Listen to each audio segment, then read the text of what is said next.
بسم اللہ الرحمن الرحیم۔ الرحیق المختوم، صفحہ نمبر 128۔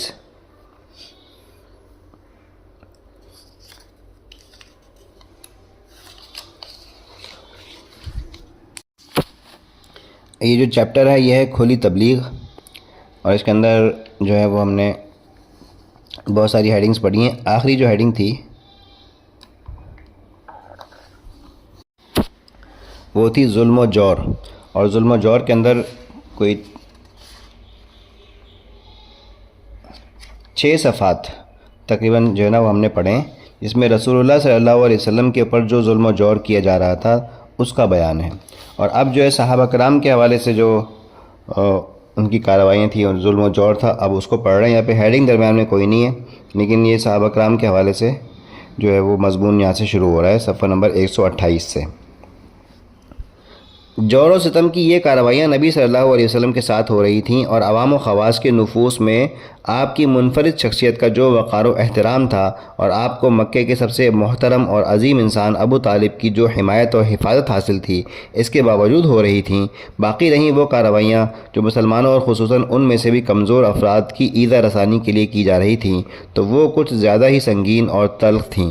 ہر قبیلہ اپنے مسلمان ہونے والے افراد کو طرح طرح کی سزائیں دے رہا تھا، اور جس شخص کا کوئی قبیلہ نہ تھا ان پر اوباشوں اور سرداروں نے ایسے ایسے جور و ستم روا رکھے تھے جنہیں سن کر مضبوط انسان کا دل بھی بے چینی سے تڑپنے لگتا ہے۔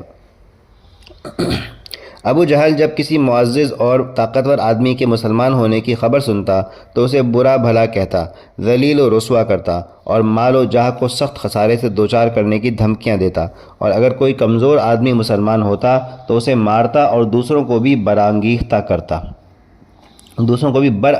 کرتا۔ حوالہ ہے ابن ہشام، جلد نمبر 1، صفحہ نمبر 320۔ حضرت عثمان بن عفان رضی اللہ عنہ کا چچا انہیں کھجور کی چٹائی میں لپیٹ کر نیچے سے دھواں دیتا۔ حوالہ ہے رحمۃ للعالمین، جلد نمبر 1، صفحہ نمبر 57۔ حضرت مصعب بن عمیر رضی اللہ عنہ کی ماں کو ان کے اسلام لانے کا علم ہوا تو ان کا دانہ پانی بند کر دیا اور انہیں گھر سے نکال دیا۔ یہ بڑے ناز و نعمت میں پلے تھے، حالات کی شدت سے دوچار ہوئے تو کھال اس طرح ادھڑ گئی جیسے سانپ، ابھی کچلی پڑھتے ہیں یا کچلی پڑھتے ہیں، اس کو کچلی چھوڑتا ہے۔ اس کا حوالہ ہے وہی رحمۃ للعالمین، جلد نمبر 1، صفحہ نمبر 57۔ اور دوسرا حوالہ ہے تلقیح الفہوم، اہل الاثر۔ حضرت بلال رضی اللہ عنہ امیہ بن خلف جمحی کے غلام تھے۔ امیہ ان کی گردن میں رسی ڈال کر لڑکوں کو دے دیتا تھا، اور وہ انہیں مکہ کے پہاڑوں میں گھماتے پھرتے تھے، یہاں تک کہ گردن پر رسی کا نشان پڑ جاتا تھا۔ خود امیہ بھی انہیں باندھ کر ڈنڈے سے مارتا تھا اور چلچلاتی دھوپ میں جبراً بٹھائے رکھتا تھا، کھانا پانی بھی نہ دیتا بلکہ بھوکا پیاسا رکھتا تھا، اور اس سے کہیں بڑھ کر یہ ظلم کرتا تھا کہ جب دوپہر کی گرمی شباب پر ہوتی تو مکہ کے پتھریلے کنکروں پر لٹا کر سینے پر بھاری پتھر رکھوا دیتا، پھر کہتا، خدا کی قسم تو اسی طرح پڑا رہے گا یہاں تک کہ مر جائے یا محمد کے ساتھ کفر کرے۔ حضرت بلال رضی اللہ عنہ اس حالت میں بھی فرماتے، احد احد۔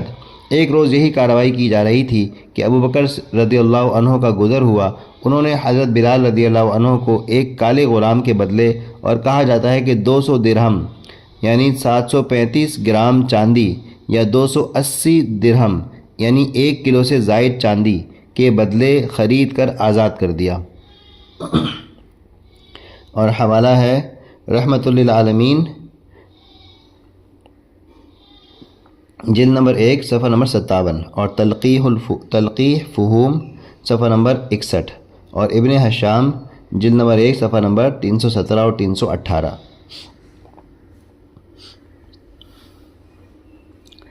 حضرت عمار بن یاسر رضی اللہ عنہ بنو مخزوم کے غلام تھے۔ انہوں نے اور ان کے والدین نے اسلام قبول کیا تو ان پر قیامت ٹوٹ پڑی۔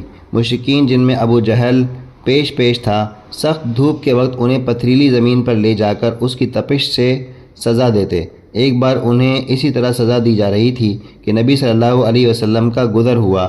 آپ نے فرمایا، آل یاسر صبر کرنا، تمہارا ٹھکانہ جنت ہے۔ آخر کار یاسر ظلم کی تاب نہ لا کر وفات پا گئے، اور سمیہ رضی اللہ عنہا جو حضرت عمار رضی اللہ عنہ کی والدہ تھیں، ان کی شرمگاہ میں ابو جہل نے نیزہ مارا اور وہ دم توڑ گئیں۔ یہ اسلام کی پہلی شہیدہ ہیں۔ حضرت عمار رضی اللہ عنہ پر سختی کا سلسلہ جاری رہا۔ انہیں کبھی دھوپ میں تپایا جاتا تو کبھی ان کے سینے پر سرخ پتھر رکھ دیا جاتا اور کبھی پانی میں ڈبویا جاتا۔ ان سے مشرکین کہتے تھے کہ جب تک تم محمد کو گالی نہ دو گے یا لات و عزیٰ کے بارے میں کلمہ خیر نہ کہو گے، ہم تمہیں چھوڑ نہیں سکتے۔ حضرت عمار رضی اللہ عنہ نے مجبوراً ان کی بات مان لی۔ پھر نبی صلی اللہ علیہ وسلم کے پاس روتے اور معذرت کرتے ہوئے تشریف لائے۔ اس پر یہ آیت نازل ہوئی: من کفر باللہ من بعد ایمانہ الا من اکرہ وقلبہ مطمئن بالایمان، سورۃ نمبر 16 آیت نمبر 106۔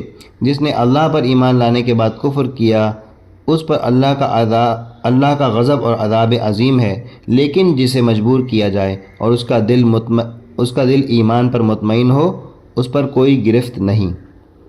اس کا حوالہ ہے ابن حشام جلد 1 صفحہ 319 اور 20، فقہ السیرہ محمد غزالی صفحہ نمبر 82۔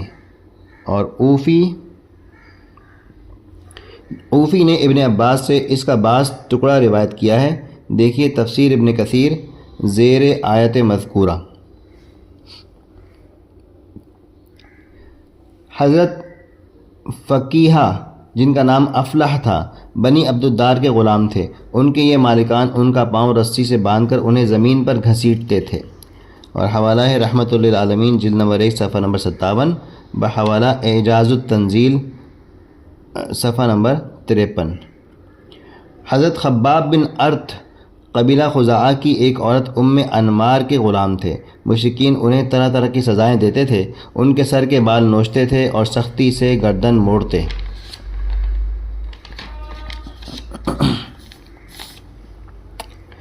موڑتے تھے۔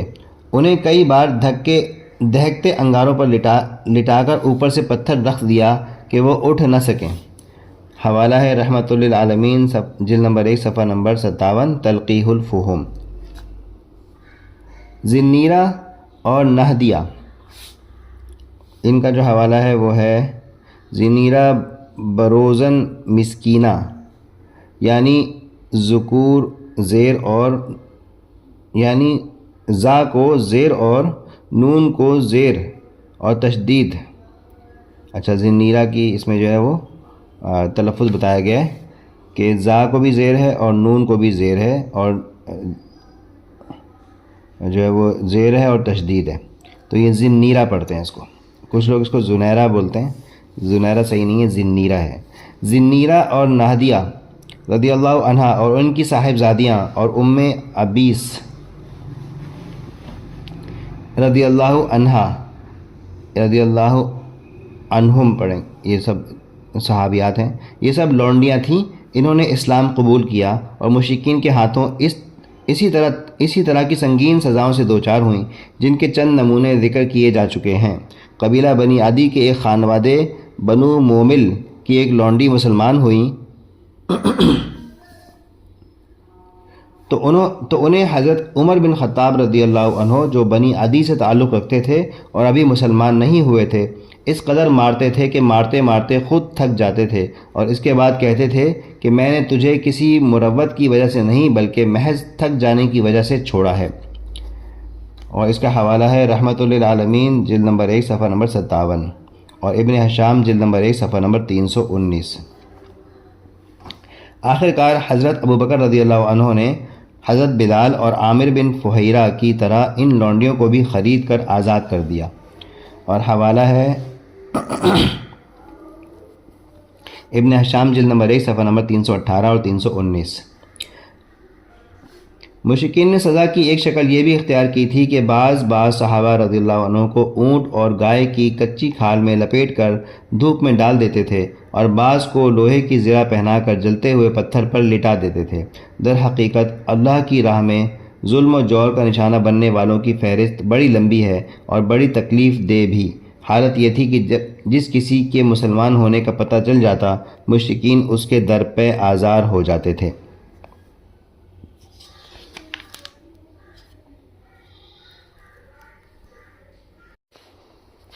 اس کے آگے جو ہیڈنگ ہے دار ارقم اور اس کے بعد ہے پہلی ہجرت حبشہ، وہ پھر اگلی ریکارڈنگ میں پڑھوں گا۔ اور آگے سے میں سوچ رہا ہوں کہ جو حوالے جات ہیں نا ان کو میں نہ پڑھوں آڈیو کے اندر، کیونکہ ان کی وجہ سے جو ہے نا مضمون کا تسلسل جو ہے وہ رک جاتا ہے، اور جس کو حوالہ پڑھنا ہو، تفصیل سے پڑھنا ہو، تو وہ تو لازماً کتاب کو ہی دیکھے گا، وہ آڈیو پر ریلائی نہیں کرے گا۔ آڈیو تو ان لوگوں کے لیے جو ذرا ریلیکس ہو کے پڑھنے کی مشقت برداشت کیے بغیر جو ہے نا وہ آڈیو سننا چاہتے ہیں، تو ان کے لیے ایک آڈیو ہے، تو اس میں ذرا تسلسل کے ساتھ مضمون پڑھا جاتا رہے تو ذرا زیادہ مزہ آتا ہے۔ لیکن اگر حوالہ جات بیچ میں آتے ہیں تو پھر مضمون کا تسلسل رک جاتا ہے، پھر ذہن کو شفٹ کرنا۔ تو مجھے ابھی احساس ہو رہا ہے کہ یہ حوالے بہت زیادہ آتے ہیں اس کے اندر بیچ میں، اور کیونکہ یہ ماشاءاللہ سے بہت اوتھینٹک کتاب ہے، اور اس کے اندر ایک ایک چیز بالکل جو ہے نا وہ صحیح احادیث کی روشنی کے اندر جو ہے نا جو بھی معلومات اور تفصیلات لکھی گئی ہیں وہ ہیں، ورنہ اور جو دیگر سیرت کی کتابیں ہیں ان میں بہت ساری ایسی کتابیں بھی ہیں جو ان میں ضعیف روایات ہیں۔ تو یہاں پہ بہت اہتمام کیا گیا ہے کہ اس کے اندر بہت زیادہ جو ہے نا وہ احادیث، اور جو خیر قرآن کی آیات تو ہے ہی مستند، لیکن مستند احادیث کے ذریعے سے یہ ساری معلومات سیرت النبی کی یکجا انہوں نے کی ہے۔ تو حوالہ جات کے لیے آپ کو کتاب لینی پڑے گی، کتاب آپ لیں، پی ڈی ایف بھی اویلیبل ہے نیٹ پر، جو ہے وہ فری آف کاسٹ، وہ فری میں ڈاؤن لوڈ کی جا سکتی ہے۔ اس کی اپلیکیشن بھی موجود ہے پلے اسٹور کے پر، وہ ڈاؤن لوڈ کر کے اس کو چیپٹر وائز پڑھا جا سکتا ہے۔ آڈیو کے اندر میرے خیال سے ابھی تک میں نے غلطی کی ہے کہ میں حوالے پڑھ رہا تھا، اب آئندہ سے میں حوالے اسکپ کروں گا، اور جو ہے نا وہ مضمون جو ہے نا صرف مضمون کو روانی کے ساتھ انشاءاللہ پڑھوں گا، اس میں آپ لوگوں کو زیادہ جو ہے نا مزہ آئے گا۔ جزاک اللہ خیر، السلام علیکم۔